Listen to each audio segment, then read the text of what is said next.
Charlie, how's your pre-season going? Be nice to get a full one under your belt. Yeah, I think it's probably one of my first where I've able to do a actual full pre-season, and the body's feeling good, and I think the time I had off has sort of helped my sort of body heal a bit, and I'm sort of a bit leaner and feeling a bit stronger. Have you lost a few kgs?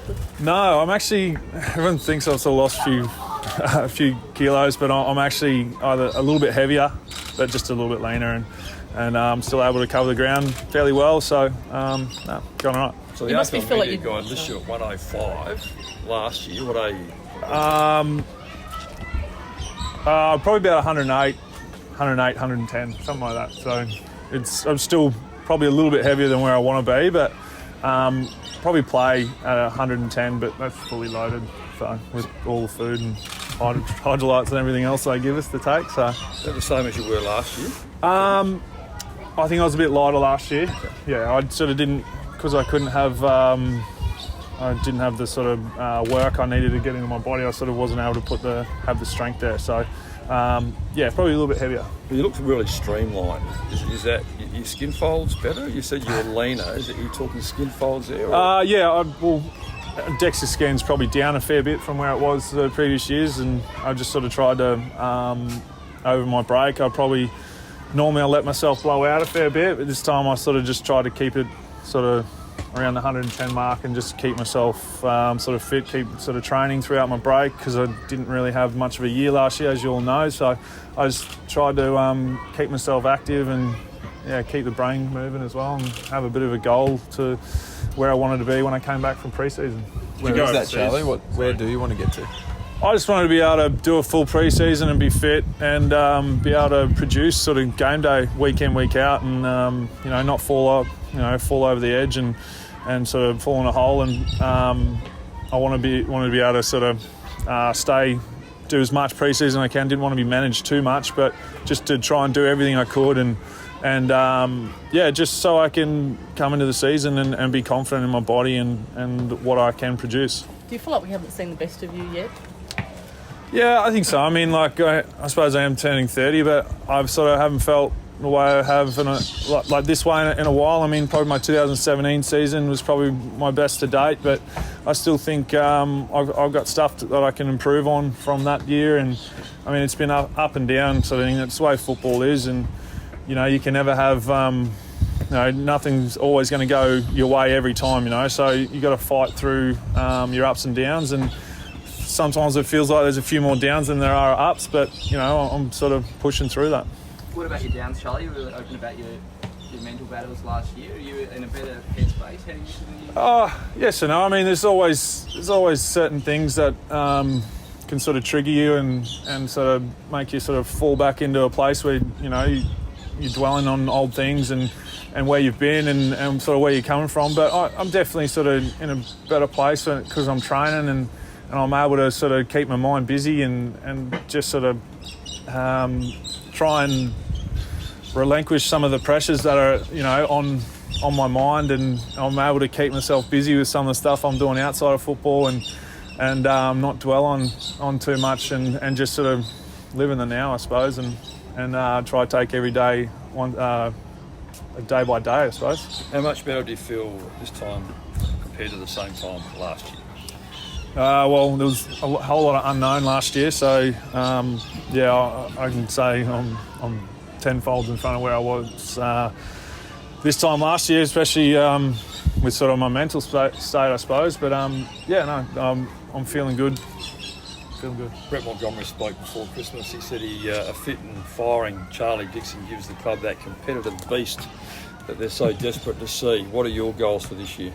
Well, like I said, I want to play every game and do everything I can for my team, and whether that's taking marks, kicking goals or whatever.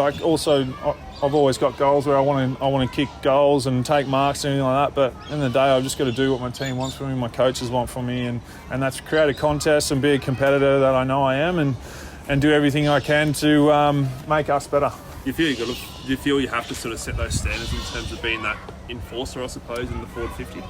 I don't think I have to set this. I just think it's the way I've sort of always played, and it's something that, you know, regardless of my form, I've always sort of been able to bring that sort of competitiveness in the forward line. So that's something that, you know, like that's come naturally to me. But it's a sort of working around the way the forward line's going to look this year, and with our rucks and everything like that. So it's just, you know, the time's going to take to, you know, get used to the way we're going to play and all that sort of stuff. You talked about, you know, having that pressure, and that's kind of what sort of you had last year, obviously, in terms of putting that pressure on yourself. How are you sort of feeling now in terms of how do you focus on not having that pressure on yourself?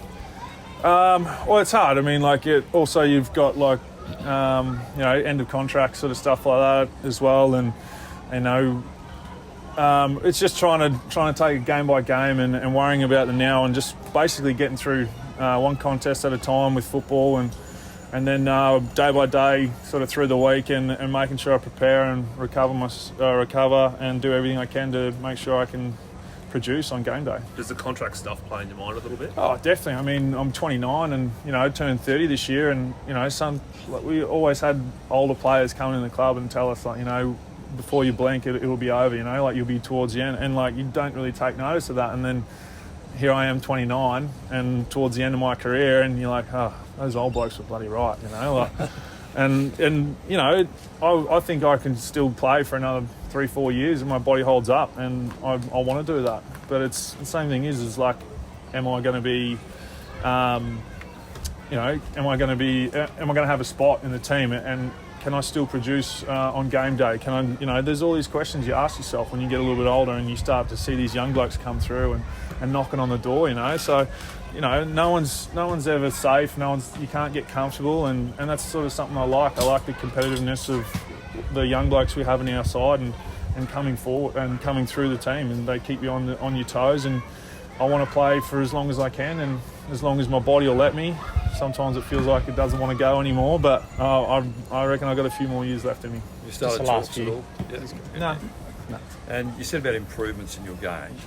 What areas of your game are you focusing on? Probably my running capacity a little bit more, body work, and also like just getting back to my routine and set shots and stuff like that, and you know, knowing that I can do it and I have done it, and just being able to, you know, focus on the little things that I know I can do, and having the confidence in myself to be able to know that I can produce and sort of move forward. You talked about the young guys. How encouraged have you been by the likes of Georgiadis and Devon Williams and these guys that have come to the club? Yeah, Georgiadis, he's when he's flying over the top of my head taking marks, he's going to be a special player, and all the young boys have come in with a great attitude, and the camp was really good.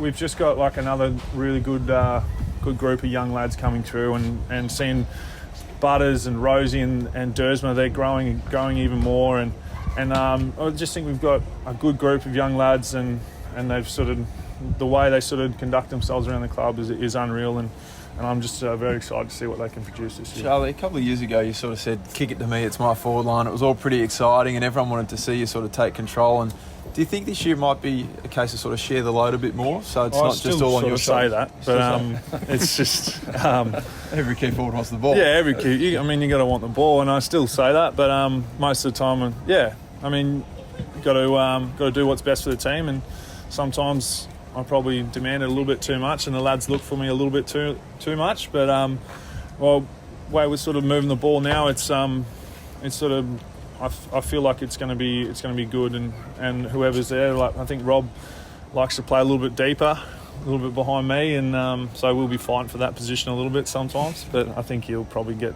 it because he's Rob. But no, it's yeah. Well, that's it. We got to share the load, and whatever works best for the team. I mean, we've got a lot of talent going through the forward line, through the midfield, through our back line. I mean, we've got a lot of depth, and boys looking good.